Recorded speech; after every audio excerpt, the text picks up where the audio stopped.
"Bu, cepat lihat ini," ucap Pak Darso, satpam rumahku yang sudah mengabdi lebih dari 20 tahun, dengan suara gemetar hebat. Wajah tuanya yang biasanya tenang kini pucat pasi, seolah darah baru saja disedot habis dari tubuhnya. Tangannya yang keriput menjulur kaku ke dalam jendela mobilku yang setengah terbuka, menyodorkan sebuah benda kecil berwarna hitam, sebuah kartu memori kecil. Aku menatapnya bingung.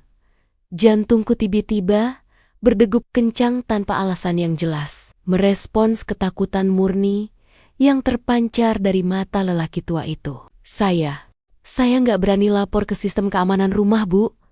Bapak Adrian yang pegang kendali semua server ini. Ini dari kamera cadangan yang saya pasang sendiri di dapur kering, karena dulu sering ada tikus. Napasnya tersengal. Matanya liar mengawasi sekeliling gerbang rumah mewah kami.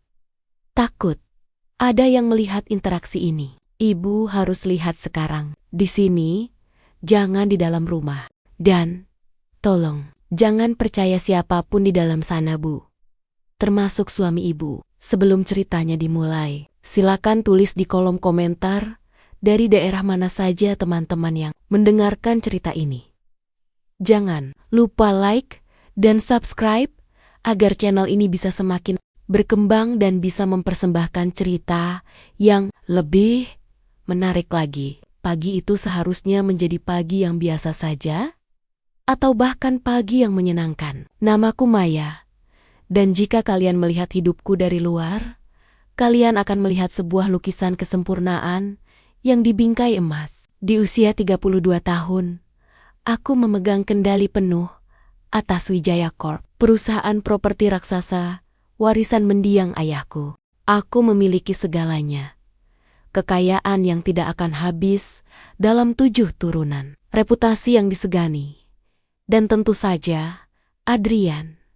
Adrian adalah definisi suami idaman. Dia tampan, cerdas, dan yang paling penting, dia sangat perhatian. Dia bukan tipe lelaki yang terintimidasi oleh kesuksesan istrinya. Sebaliknya, dia adalah pendukung terbesarku. Pagi ini, sebelum berangkat ke bandara untuk perjalanan dinas ke Surabaya selama seminggu, dia masih sempat menyiapkan sarapan sehat untukku. Dia bahkan memastikan aku meminum vitamin rutinku, suplemen mahal yang katanya diformulasikan khusus untuk menjaga staminaku sebagai CEO yang sibuk. "Jangan lupa diminum, sayang. Kamu kelihatan pucat akhir-akhir ini," katanya tadi pagi sambil menyodorkan segelas air dan beberapa butir kapsul. Dia mengecup keningku lama sekali. Sebuah gestur yang selalu membuatku merasa aman. "Aku akan merindukanmu. Jaga diri baik-baik. Ya, kalau pusing-pusingnya kambuh, langsung istirahat. Jangan dipaksa kerja." Kata-katanya begitu manis, begitu penuh kasih. Namun kini, di dalam mobil sedan hitamku yang terparkir di pinggir jalan, tak jauh dari gerbang rumah, kata-kata itu terasa seperti lelucon yang mengerikan. Aku memasukkan kartu memori dari Pak Darso ke slot laptop kerjaku dengan tangan yang mulai ikut gemetar. AC mobil terasa menusuk tulang, padahal matahari di luar bersinar terik. Pak Darso sudah kembali ke pos satpam, berpura-pura sibuk menyiram tanaman agar tidak dicurigai oleh asisten rumah tangga lainnya. Aku sendirian, terkunci di dalam kabin mobil yang kedap suara, menatap layar yang kini menampilkan folder video. Dengan tanggal kemarin malam, aku mengklik file terakhir. Rekaman itu hitam putih, sedikit berbutir karena kualitas kamera CCTV murah yang dipasang Pak Darso, namun gambarnya cukup jelas. Lokasinya di dapur kering, tempat penyimpanan obat-obatan dan suplemen.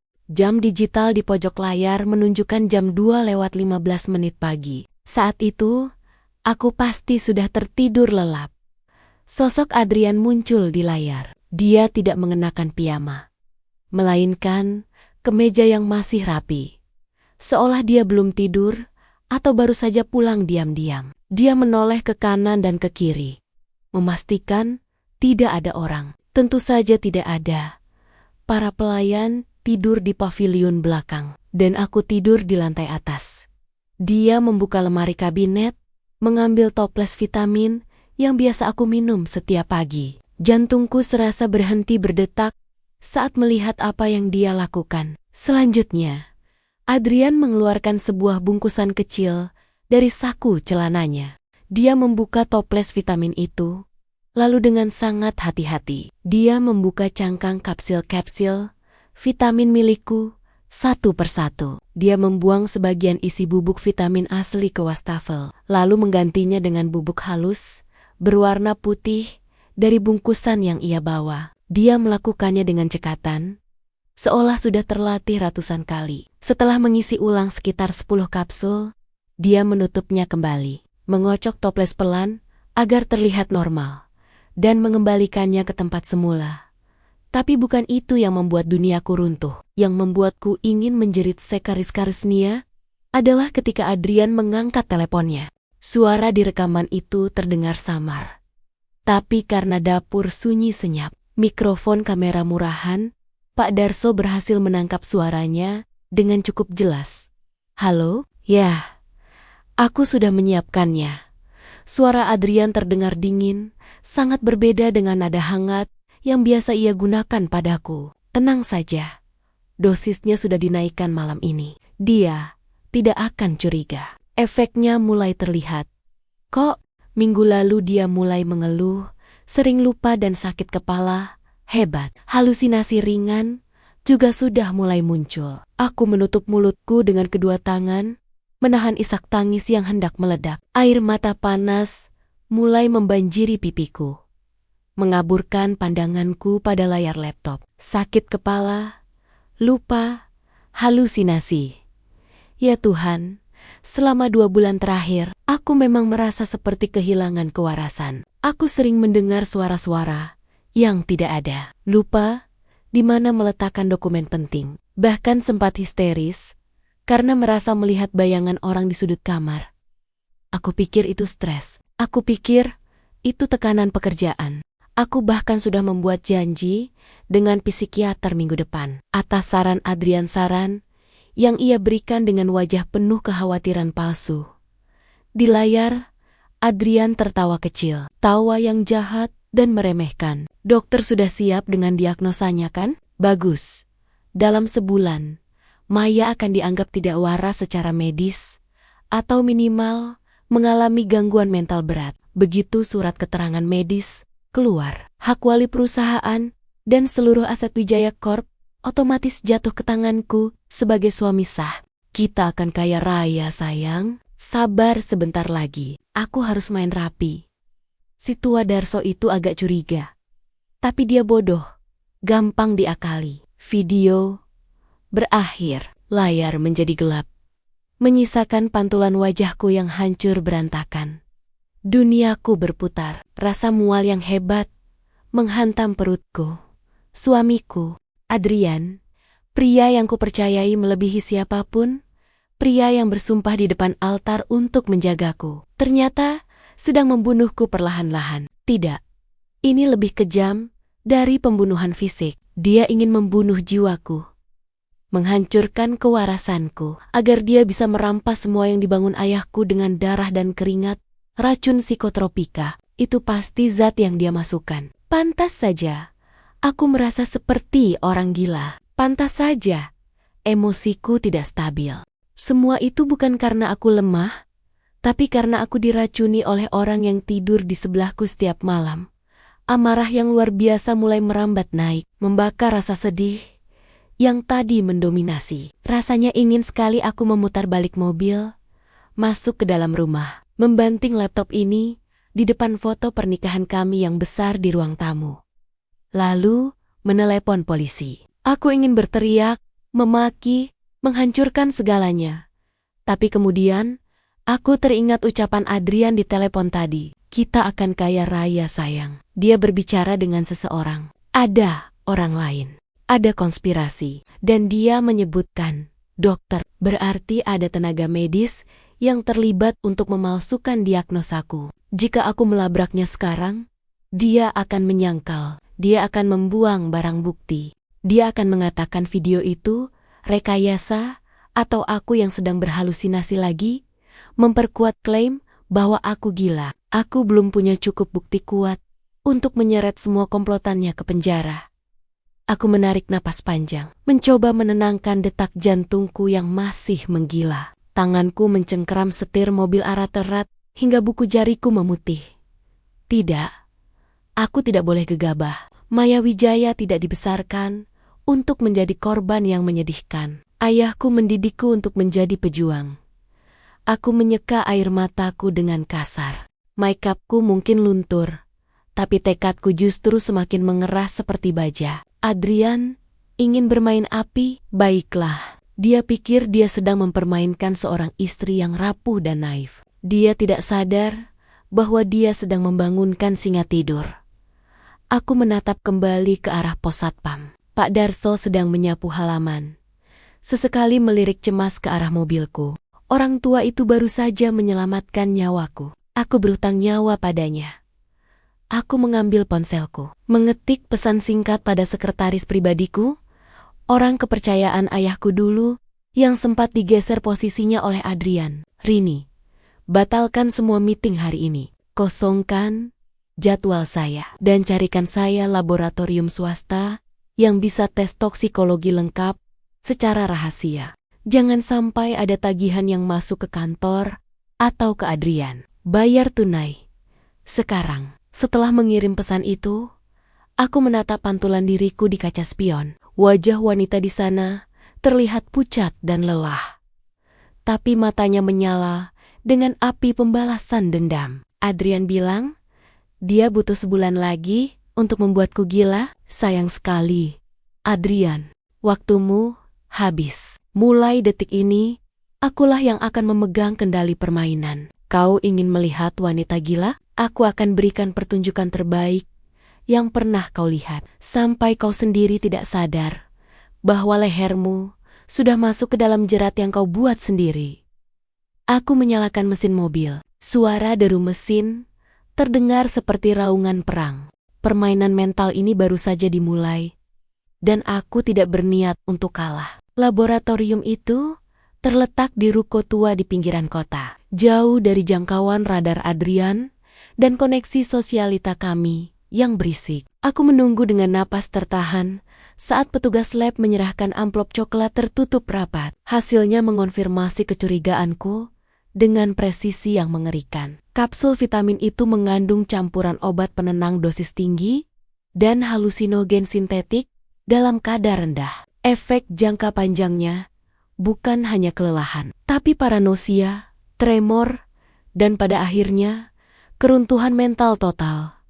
Adrian tidak hanya ingin aku sakit, dia ingin aku hancur. Dia ingin menghapus Maya yang cerdas dan mandiri, menggantikannya dengan cangkang kosong yang bisa dia kendalikan atau lebih buruk lagi. Dia singkirkan ke rumah sakit jiwa agar dia bisa menguasai aset perusahaan ayahku tanpa perlawanan.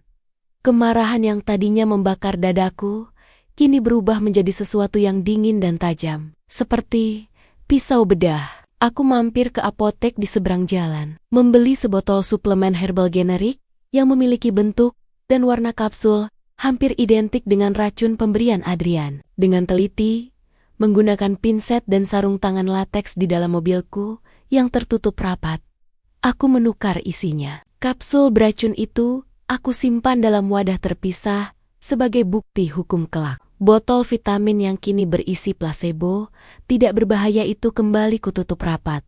Malam itu, panggung sandiwara dimulai.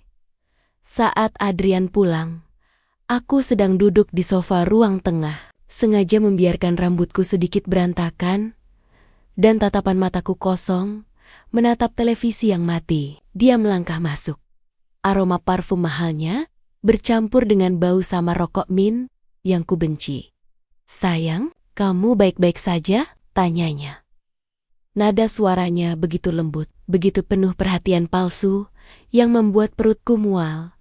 Aku tersentak pelan. Sebuah akting yang kulatih di depan cermin toilet kantor tadi siang. Oh, Adrian, kamu sudah pulang? Maaf, Aku merasa agak pusing seharian ini. Rasanya seperti ada kabut di kepalaku. Sudut bibir Adrian berkedut sedikit sebuah senyum kemenangan mikro yang hampir tak terlihat jika kau tak mencarinya. Mungkin kamu lupa minum vitaminmu lagi? Kan sudah kubilang, tubuhmu butuh asupan ekstra sejak kamu mulai sering lembur. Sudah, jawabku cepat. Suaraku sedikit bergetar. Aku sudah meminumnya tadi pagi, tapi rasanya aneh. Jantungku berdebar. Adrian duduk di sebelahku, merangkul bahuku. Tangannya terasa panas di kulitku yang dingin. Itu artinya obatnya bekerja. Mei, detoksifikasi memang kadang membuat tubuh bereaksi. Kamu harus terus meminumnya. Jangan sampai putus, ya, demi kesehatan kita. Demi masa depan kita. Kata-kata masa depan kita terdengar seperti ancaman pembunuhan di telingaku. Namun, aku mengangguk patuh, menyandarkan kepala di bahunya sambil menahan dorongan untuk muntah. Hari-hari berikutnya adalah tarian berbahaya di atas tali tipis. Setiap pagi, aku meminum placebo itu di depan matanya. Setiap siang, aku sengaja tidak menjawab teleponnya beberapa kali, lalu menelepon balik dengan suara panik, mengaku mendengar suara-suara aneh di kantor atau merasa diawasi. Aku memberinya apa yang dia inginkan.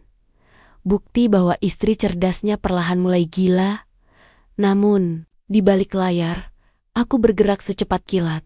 Saat Adrian sedang meeting golf di akhir pekan, aku menyelinap masuk ke ruang kerjanya di rumah. Ruangan itu selalu terkunci dengan sistem biometrik, tapi aku tahu kebiasaan Adrian. Dia malas mengganti kode darurat brankasnya, tanggal lahir ibunya yang sudah meninggal. Di dalam laci tersembunyi, di balik deretan buku-buku hukum, aku menemukan sebuah folder merah tanpa label. Tanganku gemetar, bukan karena efek obat, tapi karena amarah saat membaca isinya. Itu adalah draft rekam medis palsu atas namaku dari sebuah klinik psikiatri yang tak pernah kukunjungi. Di sana, tertulis diagnosa mengerikan. Early onset skizofrenia dengan kecenderungan paranoid. Ada tanda tangan dokter yang tidak kukuat, stempel resmi, dan catatan rinci tentang insiden-insiden yang tidak pernah terjadi. Dokumen ini disiapkan untuk pengadilan. Dia berencana mengajukan permohonan perwalian atas diriku dengan alasan ketidakmampuan mental. Aku memotret setiap lembar dokumen itu dengan ponsel keduaku, ponsel rahasia yang kubeli tunai. Setelah itu, aku menghubungi Pak Haryo, pengacara senior kepercayaan mendiang ayahku, yang dulu disingkirkan Adrian dengan alasan efisiensi biaya. Maya, suara Pak Haryo terdengar berat di ujung telepon. Saya sudah menduga hari ini akan datang. Ayahmu pernah berpesan, jika Adrian mulai bertingkah aneh soal aset, hubungi saya. Tapi saya tidak menyangka dia akan sejauh ini. Saya butuh bantuan Bapak. Tapi kita harus main bersih dan sangat hati-hati. Dia memantau segalanya. Bisikku dari dalam walk-in closet. Satu-satunya tempat di rumah ini yang kuyakin belum dipasangi penyadap. Simpan semua bukti, nak. Jangan konfrontasi dulu. Biarkan dia merasa di atas angin. Orang yang terlalu percaya diri biasanya ceroboh. Saya akan siapkan tim forensik digital untuk mengamankan bakti-bakti itu tanpa jejak. Rencana itu sempurna sampai satu kesalahan kecil terjadi. Sore itu, aku pulang lebih awal dari kantor, berniat meletakkan kamera pengintai di beberapa titik buta rumah. Namun, mobil Adrian sudah ada di carport. Ini di luar jadwal. Biasanya, hari Rabu dia akan pulang larut dengan alasan rapat dewan direksi. Jantungku berpacu. Apakah dia tahu? Aku masuk ke rumah, berusaha terlihat tenang. Di ruang tengah, Bi Sumi, asisten rumah tangga kami yang sudah bekerja selama 5 tahun, sedang berdiri kaku dengan wajah pucat. Adrian berdiri di hadapannya, memegang vas bunga kristal kesayanganku, atau lebih tepatnya, pecahannya. Maya, suara Adrian dingin, menusuk tulang. Kamu pulang? Ada apa ini? Tanyaku, melirik Bik Sumi yang tampak ketakutan. Bik Sumi bilang, kamu yang memecahkan ini tadi pagi sebelum berangkat kerja. Dia bilang, kamu melemparnya ke dinding sambil berteriak-teriak soal mata-mata. Adrian menatapku tajam. Matanya mencari tanda-tanda kebohongan atau kebingungan. Aku ternganga. Aku tidak melakukan itu. Jelas-jelas vas itu masih utuh saat aku berangkat. Ini gaslighting level baru. Dia mencoba memanipulasi realitas tidak hanya di depanku, tapi juga melibatkan orang lain untuk memperkuat narasi gilaku. Apa itu? Tidak mungkin. Aku tidak menyentuh vas itu. Sergahku. Adrian menghela napas panjang. Ekspresi kecewa yang dibuat-buat terlukis di wajahnya. Dia menoleh ke Bik Sumi. Bik, katakan yang sebenarnya. Jangan takut sama ibu. Saya akan lindungi kamu. Bik Sumi menunduk. Bibirnya gemetar. Iya, Pak. Ibu tadi pagi, ibu marah-marah sendiri. Terus lempar vas. Duniaku serasa berputar. Adrian pasti sudah mengancam atau menyuap Bik Sumi.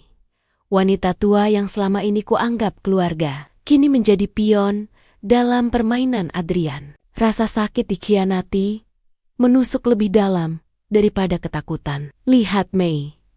Mei, Adrian mendekat. Suaranya melembut, namun penuh bisa. Kamu bahkan tidak ingat apa yang kamu lakukan pagi ini. Ini semakin parah. Mungkin kita harus mempercepat konsultasi ke dokter spesialis yang kurekomendasikan. Aku mundur selangkah. Sadar bahwa perdebatan ini sia-sia. Jika aku membela diri terlalu keras, aku akan terlihat histeris sesuai skenarionya. Jika aku diam, aku mengakui kegilaanku. Saat itulah aku teringat kancing baju atasan batiks yang kukenakan. Di balik motif floral itu, tersembunyi lensa kamera mikro yang baru saja dipasang oleh teknisi kepercayaan Pak Haryo pagi tadi. Kamera itu merekam segalanya. Aku harus berakting. Aku harus memberinya pertunjukan Oscar. Aku memegang kepalaku, mendesis kesakitan. Aku tidak ingat Adrian. Benarkah aku melakukan itu? Ya Tuhan, apa yang terjadi padaku? Aku membiarkan air mata menetes. Merosot duduk di lantai, di antara pecahan kristal. Adrian berlutut di depanku, membelai rambutku. Tenanglah, aku di sini. Aku akan mengurus semuanya. Kamu hanya perlu percaya padaku. Kamu sedang sakit, Mei.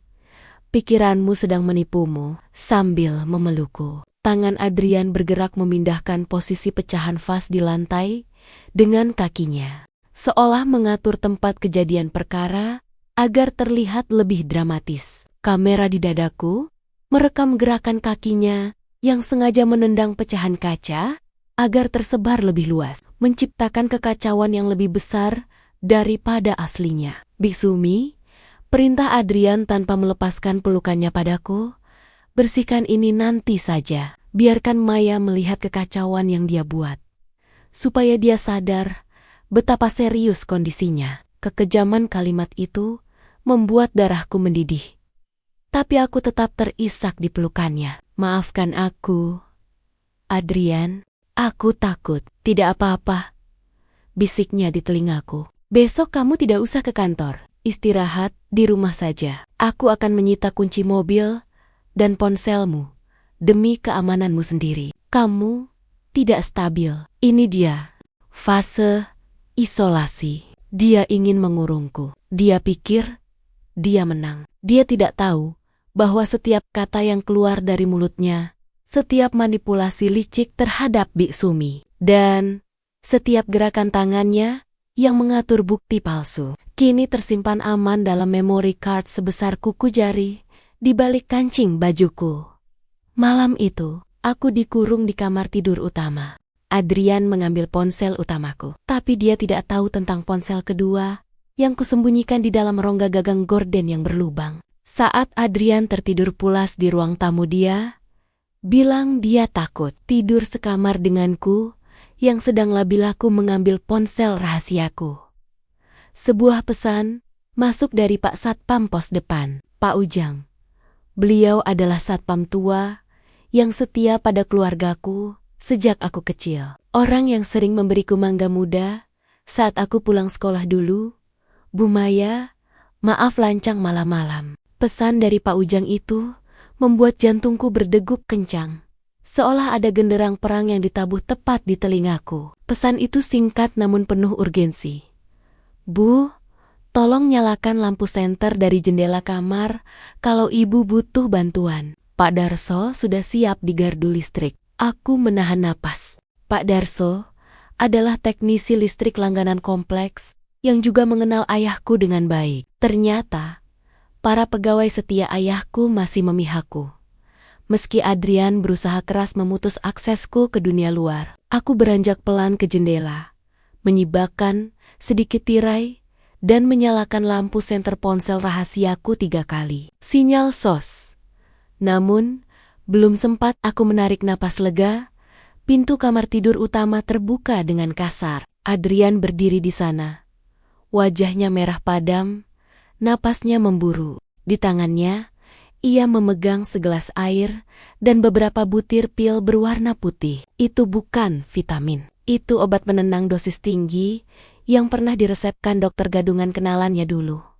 Kenapa kamu belum tidur, Maya? Suaranya rendah.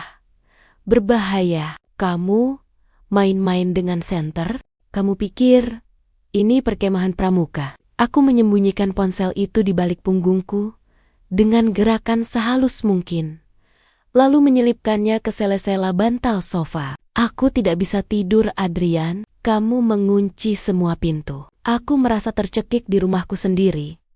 Ini demi kebaikanmu, bentaknya. Langkah kakinya semakin mendekat. Aroma alkohol menguar samar dari napasnya. Kamu histeris. Kamu paranoid. Minum ini. Sekarang. Ia menyodorkan pil-pil itu ke mulut. Tangan kanannya mencengkeram rahangku, memaksaku membuka mulut. Rasa sakit menjalar di pipiku. Air mata menggenang, bukan karena sedih, tapi karena kemarahan yang membuncah. Lepaskan! Lepaskan! Aku meronta, menepis gelas air di tangannya, hingga jatuh dan pecah berkeping-keping di lantai parket. Air membasahi karpet mahal kami. Pecahan kaca berkilauan di bawah lampu kamar yang temaram. Dasar wanita gila. Adrian kehilangan kendali. Tangannya melayang, siap menampar wajahku. Aku memejamkan mata, bersiap menerima pukulan itu. Namun, detik itu juga, kegelapan total menyergap rumah kami. Listrik mati. Pak Darso melakukannya. Rumah besar ini tenggelam dalam hitam pekat yang sempurna. Adrian terdiam. Tangannya yang terangkat, kini kaku di udara. Kebingungan sesaat melandanya. Sialan. Apa yang terjadi? Umpatnya sambil mirobe-roba, saku celananya mencari ponsel untuk penerangan. Itulah celahku. Dalam kegelapan yang sudah kuhafal, setiap sudutnya.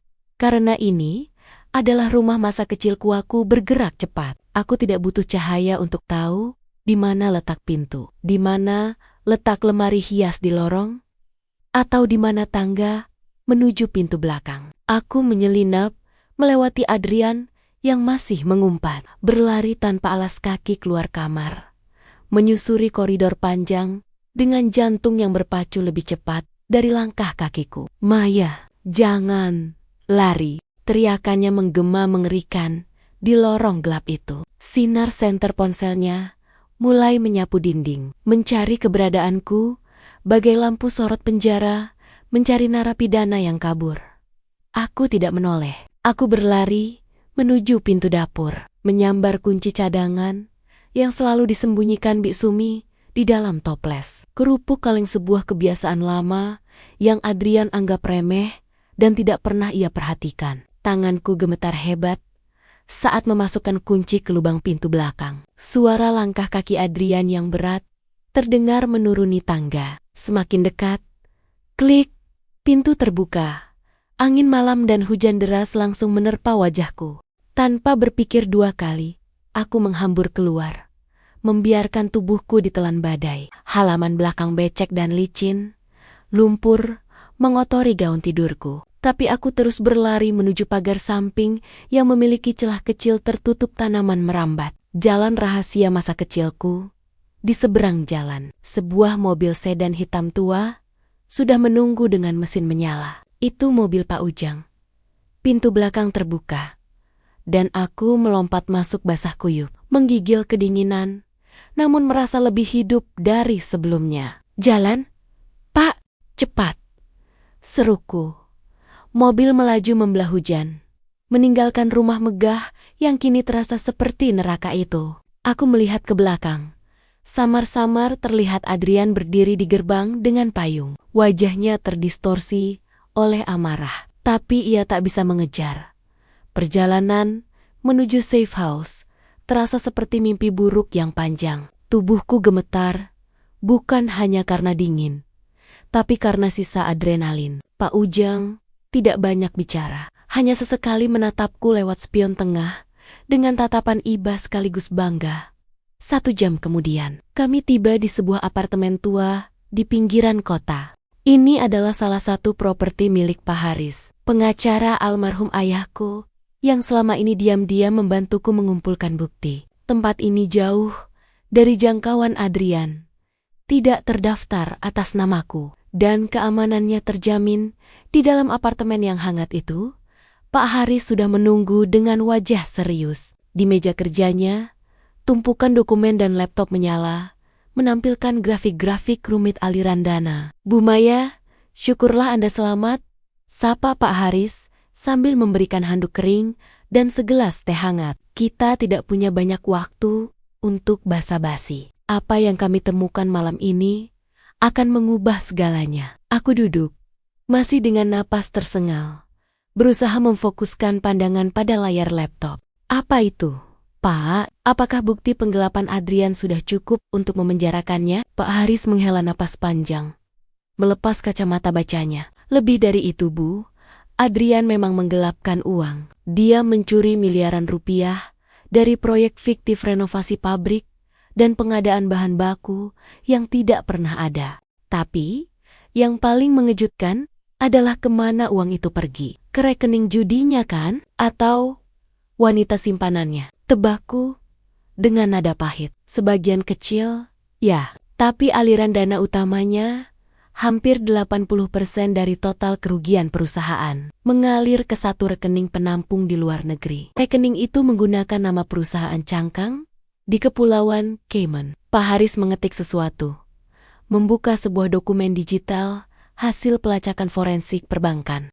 Sebuah nama muncul di layar. Nama pemilik manfaat, akhir ultimate beneficiary owner dari perusahaan cangkang tersebut.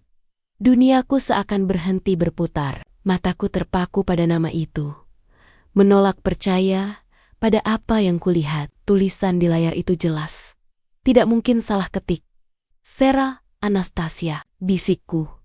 Suaraku nyaris tak terdengar. "Adik tiriku, Sarah Young."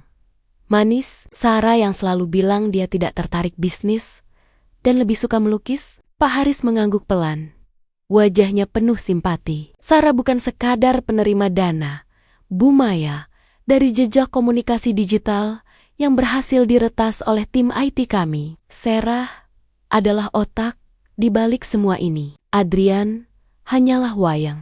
Adrian punya hutang judi yang sangat besar di Makau, dan Sarah yang menebus hutang itu dengan syarat Adrian harus menikahi Anda dan menghancurkan Anda dari dalam." Aku merasa mual. Ingatanku melayang pada sosok Sarah, gadis pendiam dengan senyum malu-malu, adik tiri dari pernikahan kedua ayahku yang selalu bersikap sopan. Dia selalu menolak warisan, selalu berkata, "Kak Maya saja yang urus perusahaan. Aku tidak mengerti apa-apa." Ternyata itu semua adalah topeng. "Kenapa?" tanyaku lirih. Air mata menetes tanpa sadar. Aku selalu menyayanginya. Aku membiayai pameran lukisannya. Aku membelikan apartemen untuknya. Kenapa dia melakukan ini? "Dendam masa lalu, Bu," jawab Pak Haris sambil menyodorkan sebuah dokumen tua yang sudah menguning. Itu adalah salinan surat wasiat ayahku yang lama, versi yang tidak pernah dipublikasikan. Rupanya, Sarah mengetahui bahwa ibu kandungnya istri kedua ayah Anda diceraikan tanpa mendapatkan sepeser pun harta Gonojini karena ketahuan berselingkuh. Sarah tumbuh dengan doktrin kebencian dari ibunya, merasa bahwa seluruh kekayaan keluarga ini seharusnya menjadi miliknya sebagai kompensasi atas penderitaan ibunya. Aku membaca dokumen itu dengan tangan gemetar. Sarah merasa pembagian warisan yang sah itu tidak adil. Dia merasa dicurangi sejak lahir, dan dia menggunakan Adrian, pria lemah yang serakah, sebagai alat untuk menghancurkanku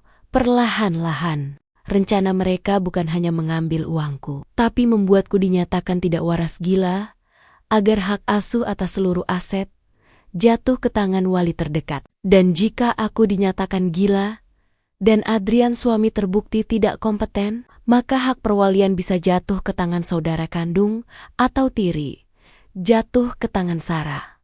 Jadi, obat penenang itu, manipulasi emosi, gaslighting yang dilakukan Adrian, semuanya adalah skenario yang ditulis oleh Sarah. Adrian hanya aktor bodoh yang mengikuti naskah demi melunasi hutang. Judinya, kemarahan yang tadi membara karena Adrian kini berubah menjadi sesuatu yang lebih dingin dan tajam. Rasa sakit karena dikhianati oleh darah daging sendiri jauh lebih menusuk daripada dikhianati suami. Adik kecilku yang manis ternyata adalah ular berbisa yang menunggu waktu yang tepat untuk mematuk. Pak Haris, kataku. Suaraku kini terdengar jauh lebih tenang, namun penuh dengan tekad yang mengerikan. Aku menatap lurus ke mata pengacara tua itu. Simpan semua bukti ini. Jangan laporkan ke polisi dulu. Pak Haris tampak bingung. Tapi Bu, ini sudah tindak pidana berat. Kita bisa langsung menangkap mereka berdua malam ini juga. Tidak, sahutku dingin. Penjara terlalu mudah untuk mereka. Sarah ingin bermain catur. Baiklah, aku akan meladeninya. Dia pikir aku bidak yang sudah tersudut. Dia tidak tahu bahwa ratu di papan catur ini baru saja bangun dari tidurnya. Aku menyeka sisa air mata di pipiku dengan kasar. Wajah wanita lemah yang menangis di bawah hujan tadi sudah hilang. Di balik kemewahan apartemen penthouse yang baru saja kumasuki, udara terasa mencekik. Aku, Adrian, bukan lagi suami arogan yang berteriak-teriak di depan Maya kemarin. Saat ini, aku hanyalah seekor tikus yang terpojok di sudut ruangan. Sementara Sarah duduk di sofa kulit dengan gelas anggur di tangannya. Tersenyum, seolah dunia ini adalah taman bermainnya. Ponselku bergetar lagi di saku celana. Getaran itu seperti setrum listrik yang menjalar ke tulang belakangku. Aku tidak perlu melihat layar untuk tahu siapa pengirimnya. Si rentenir. Pesan terakhir mereka sejam yang lalu masih terbayang jelas di kelopak mataku. Sebuah foto ibuku yang sedang menyiram tanaman di kampung. Diambil dari jarak dekat. Pesannya singkat. Bunga bulan ini belum masuk. Adrian, sayang sekali kalau nenek tua ini harus terpeleset. Keringat dingin mengucur di pelipis. Tanganku gemetar hebat saat aku mencoba menyalakan rokok yang ketiga dalam 10 menit terakhir. Aku terjepit. Di satu sisi, ada Maya, istri yang telah kukhianati dan kusakiti. Rasa bersalah itu ada, menggerogoti ulu hatiku setiap kali aku melihat wajahnya yang pucat. Tapi di sisi lain, ada nyawa ibuku. Dan di tengah-tengahnya, ada Sarah. Kenapa mukamu pucat begitu, Mas? Suara Sarah memecah keheningan. Nadanya manis, tapi matanya dingin seperti es. Jangan bilang kamu mulai kasihan sama kakakku yang menyedihkan itu. Ini bukan soal kasihan, Sarah.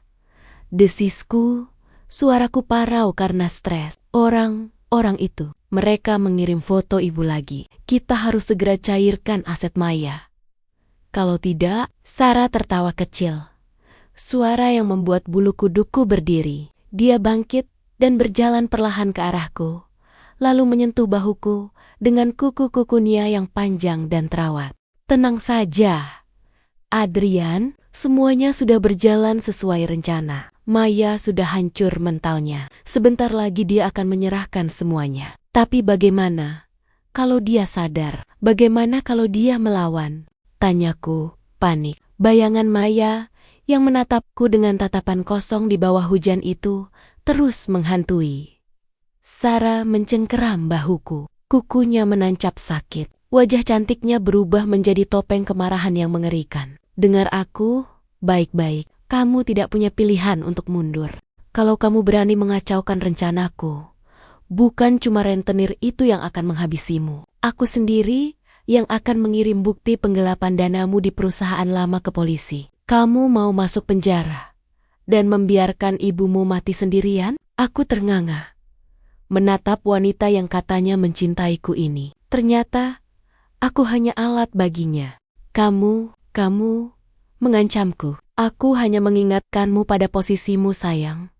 Bisiknya di telingaku, lalu kembali tersenyum manis, seolah tidak terjadi apa-apa. Sekarang, bersiaplah, kita dapat undangan kejutan. Maya mengundang kita ke kantor besok pagi. Ke kantor? Untuk apa? Untuk apa? Jantungku berdegup kencang. Firasat buruk mulai merayap. Katanya dia mau mengundurkan diri.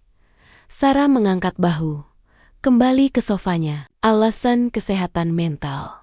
Dia akhirnya menyerah. Adrian, besok adalah hari kemenangan kita. Kamu akan jadi CEO. Hutangmu lunas. Dan aku akan mendapatkan apa yang seharusnya jadi milikku sejak dulu. Malam itu, aku tidak bisa tidur. Aku merasa seperti berjalan di atas tali tipis, di atas jurang api. Maya yang menyerah begitu saja, itu terdengar terlalu mudah. Tapi rasa takut akan ancaman rentenir mematikan logika sehatku. Aku butuh uang itu. Aku butuh kekuasaan itu untuk melindungi ibuku. Maafkan aku, Maya. Aku harus menginjakmu untuk tetap hidup. Keesokan paginya, suasana di ruang rapat utama kantor Maya terasa berbeda. AC di ruangan itu disetel sangat rendah, membuat udara terasa beku. Meja panjang dari kayu mahoni mengkilap itu dikelilingi oleh jajaran direksi dan komisaris yang wajahnya tampak tegang. Biasanya Maya memimpin rapat dengan penuh wibawa. Tapi hari ini, kursi di ujung meja itu masih kosong. Aku dan Sarah duduk berdampingan. Sarah tampil sempurna dengan setelan blazer merah menyala, kontras dengan wajah-wajah suram di ruangan itu. Dia tampak percaya diri.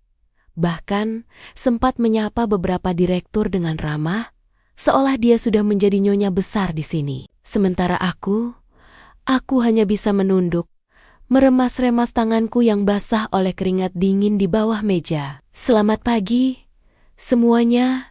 Suara Maya terdengar dari pintu. Semua kepala menoleh.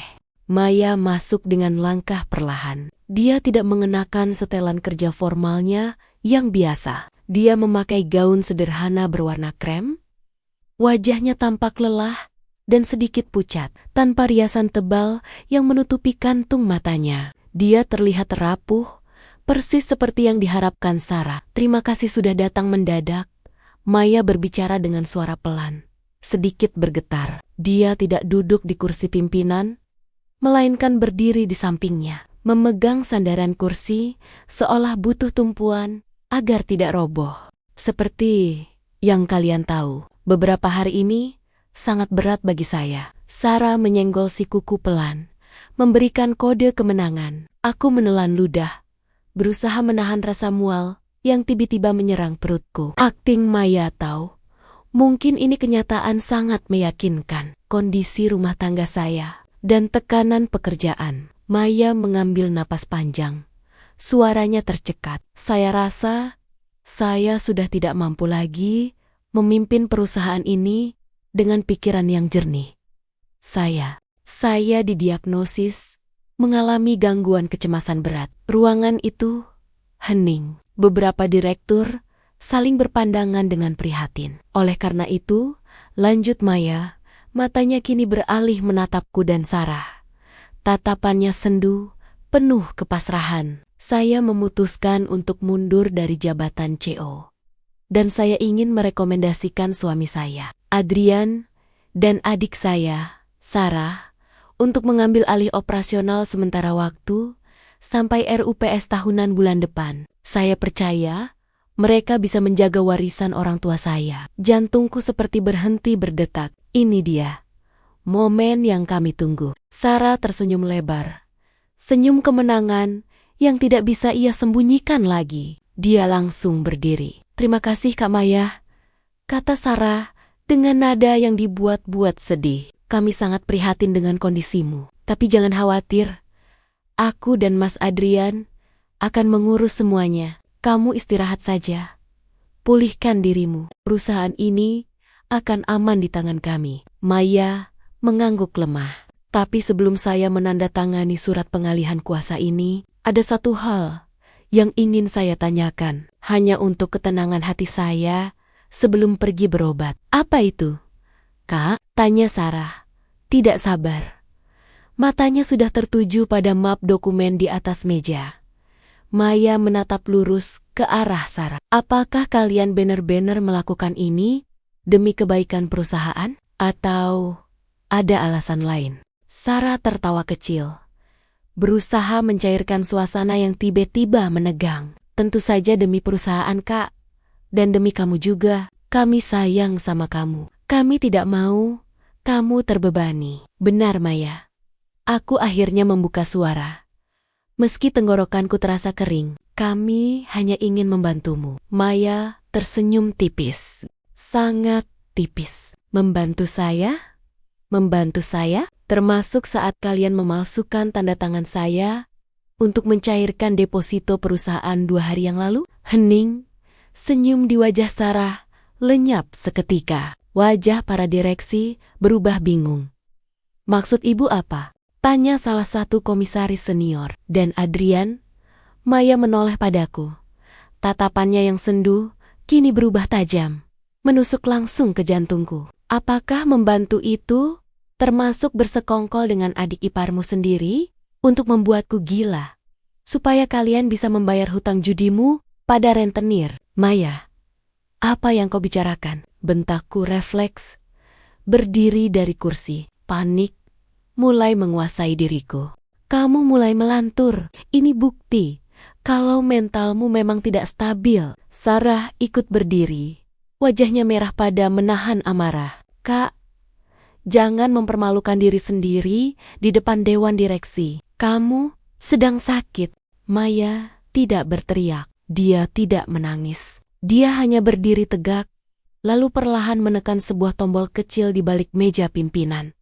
Tiba-tiba, layar proyektor besar di belakang Maya menyala. Bukan slide presentasi keuangan yang muncul, melainkan sebuah rekaman video. Video itu menampilkan ruang kerja di rumah kami. Tanggalnya tertera jelas.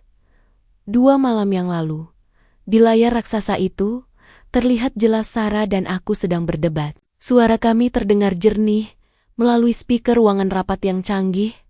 "Racun itu dosisnya kecil, Adrian. Tidak akan membunuhnya, cuma bikin dia halusinasi dan paranoid. Dokter akan mengira dia skizofrenia." Suara Sarah di video itu terdengar mengerikan, bergema di seluruh ruangan rapat yang sunyi senyap.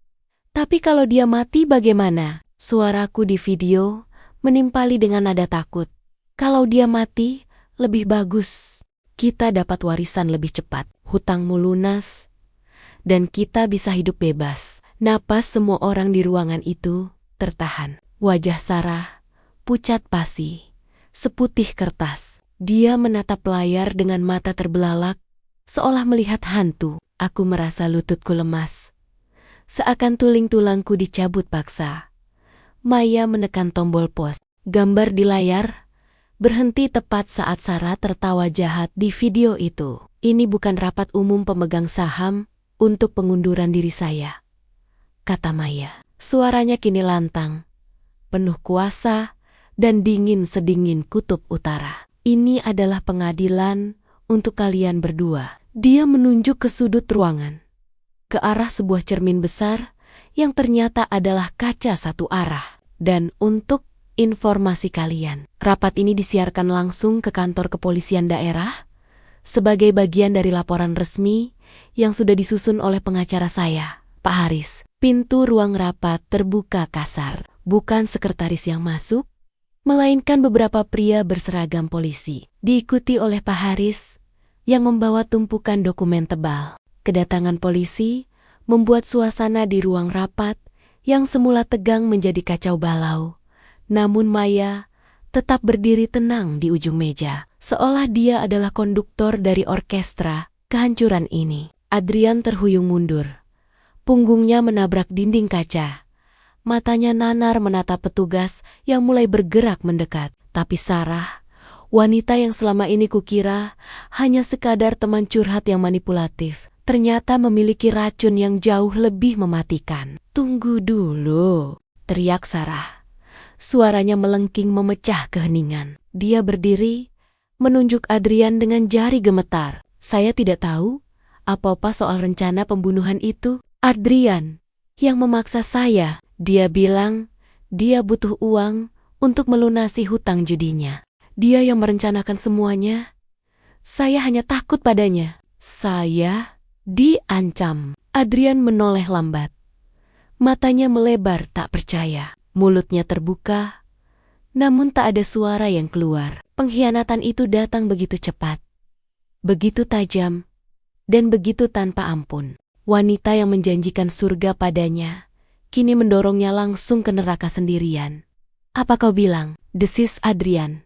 Suaranya serak. "Kau yang menyuruhku menukar obat Maya. Kau yang bilang dosisnya harus dinaikkan pelen-pelen supaya terlihat seperti depresi alami. Bohong! Bohong!" Sarah berteriak histeris. Air mata palsu mulai mengalir di pipinya yang dipoles sempurna. "Bapak polisi, tolong saya. Pria ini gila. Dia terobsesi pada harta istrinya dan ingin menyingkirkan saya karena saya tahu rencananya." Maya hanya tersenyum tipis, sebuah senyuman getir yang menyayat hati. Dia menekan satu tombol lagi di laptopnya. "Sebelum kalian saling memangsa seperti binatang buas," kata Maya dingin, "dengarkan ini." Rekaman audio kali ini berbeda. Kualitas suaranya jernih, seolah direkam di dalam mobil yang kedap suara. "Tenang saja. Adrian bodoh itu gampang disetir. Begitu Maya mati atau masuk rumah sakit jiwa, aku akan pastikan Adrian menandatangani peralihan aset ke perusahaan cangkang milikku. Setelah itu, kita bisa membuang Adrian. Polisi akan menemukan sidik jarinya di mana-mana. Dia akan jadi kambing hitam yang sempurna, dan aku akan bersih." Itu suara Sarah. Jelas, tegas, dan penuh perhitungan. Wajah Sarah berubah dari pucat menjadi abu-abu. Dia terdiam. Bibirnya gemetar tak terkendali. Adrian yang mendengar rekaman itu meraung marah. Dia menerjang ke arah Sarah, bukan karena cinta, tapi karena kebencian yang meledak. "Kau menjebakku!" teriak Adrian sambil berusaha mencekik Sarah sebelum dua orang polisi dengan sigap menariknya dan membanting tubuhnya ke lantai. Borgol berbunyi klik yang nyaring, mengakhiri perlawanan fisik Adrian, tapi tidak dengan kehancuran mentalnya. "Cukup," kata Maya, mematikan proyektor. Ruangan itu kembali hening, kecuali suara napas berat Adrian dan isak tangis Sarah yang kini bener-bener ketakutan. "Kalian berdua sudah selesai. Pak Haris, serahkan semua bukti tambahan, termasuk salinan transaksi rekening Sarah ke apotek ilegal itu." Saat polisi menggiring mereka keluar, Adrian berhenti sejenak di depan Maya. Dia tidak meronta lagi. Wajahnya lusuh, matanya merah dan bengkak. Dia menatap Maya, bukan dengan tatapan penuh siasat seperti biasanya, melainkan tatapan kosong seorang pria yang telah kehilangan jiwanya. "Mei," bisiknya. Suaranya pecah. "Aku tidak akan minta dibebaskan. Aku pantas di sini. Tapi, demi Tuhan, aku pernah mencintaimu. Sebelum hutang itu mencekikku, dan setan itu masuk ke kepalaku." Dia melirik Sarah dengan jijik. "Maafkan aku, karena aku terlalu lemah." Maya menatap suaminya mantan, suaminya tanpa ekspresi. Tidak ada kebencian yang berapi-api, hanya rasa lelah yang luar biasa. Cinta tidak membunuh. Adrian, kelemahanmu yang membunuh kita. Bawa dia pergi. Begitu pintu tertutup, Maya merosot duduk di kursinya. Kakinya yang sejak tadi menopang beban dunia, akhirnya menyerah. Pak Haris mendekat. Menepuk bahunya pelan, memberikan dukungan bisu yang sangat dibutuhkan Maya. Kemenangan ini terasa hampa. Harta asetnya selamat, perusahaannya aman, tapi hatinya telah menjadi puing-puing yang tak mungkin disusun ulang. Seminggu kemudian, aku mengantar Maya ke rumah sakit. Pak Darso, satpam setia yang menjadi pahlawan, tanpa tanda jasa dalam kisah tragis ini, sedang dirawat. Dia sempat dipukuli oleh preman, suruhan Sarah, beberapa hari sebelum rapat besar itu, karena mencoba melindungi bukti CCTV di pos satpam. Wajah tuanya lebam, dan satu tangannya digips, tapi senyumnya mereka lebar saat melihat Maya masuk. "Bu Maya," sapa Pak Darso lemah. "Syukurlah, Ibu baik-baik saja. Saya lihat beritanya di TV. Ibu hebat." Maya duduk di tepi ranjang, menggenggam tangan kasar Pak Darso. Air mata yang dia tahan selama berbulan-bulan di depan Adrian dan para pemegang saham akhirnya tumpah di sini, di ruangan kelas 3 rumah sakit umum, di hadapan seorang satpam tua. "Terima kasih. Terima kasih, Pak." "Isak Maya, kalau Bapak tidak nekat merekam mereka malam itu, kalau Bapak tidak menyembunyikan flash disk itu di pot bunga, saya mungkin sudah mati. Atau gila sekarang." Pak Darso tersenyum bijak. "Uang bisa dicari, Bu.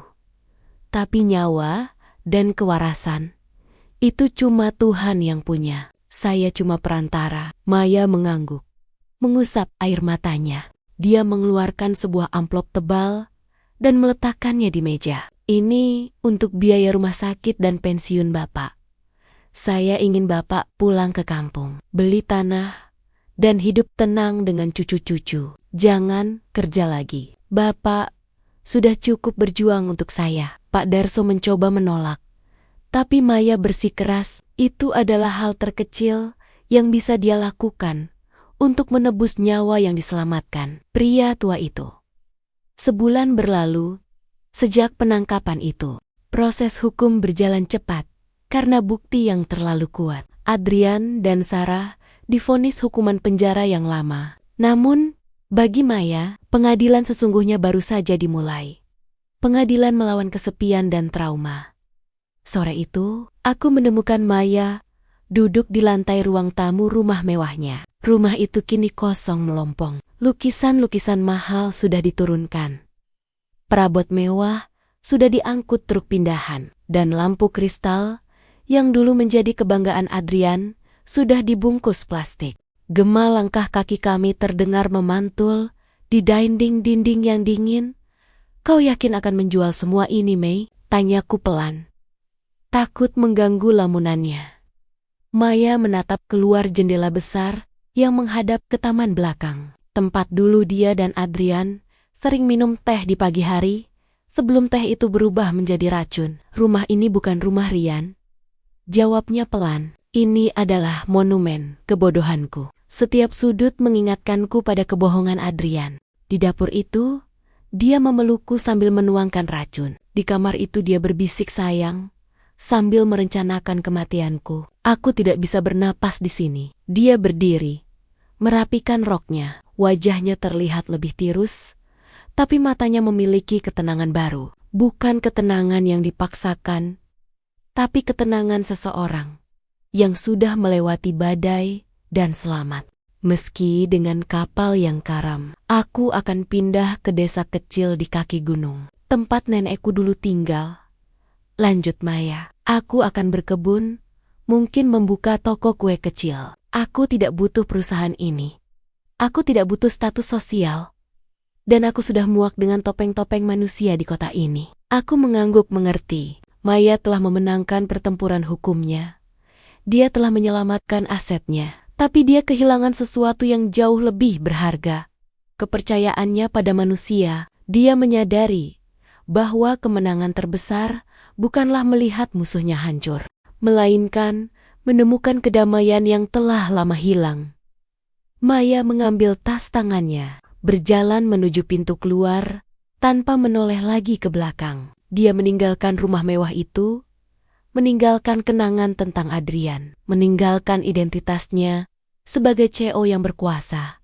Di ambang pintu, dia berhenti sejenak, menatap langit sore yang mulai memerah. Dia menangis lagi, tapi kali ini bukan tangisan ketakutan atau kesedihan. Itu adalah tangisan pelepasan. Dia melepaskan cinta yang ternyata racun, melepaskan harapan yang ternyata palsu, dan melepaskan dirinya yang lama. Selamat tinggal, Adrian, bisiknya pada angin.